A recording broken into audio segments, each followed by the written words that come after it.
Hello everyone. আজকে আমার রাত্রে রান্না হয়েছে এই যে দেখুন, পটল ভাজা, কুঁদরি আলুর পোস্ত, ডাল, আর ওটা হচ্ছে মাছের তেল ঝাল, ডিম আলুর কারি করেছি রাত্রে। এটা হচ্ছে আমার রাতের রান্না।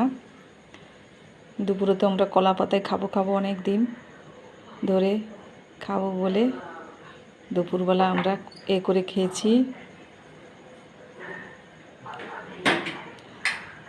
আর এতক্ষণে আমার রাত্রের এই মেনু হয়েছে। আপনাদের কি রান্না হয়েছে কমেন্টে নিশ্চয়ই জানাবেন।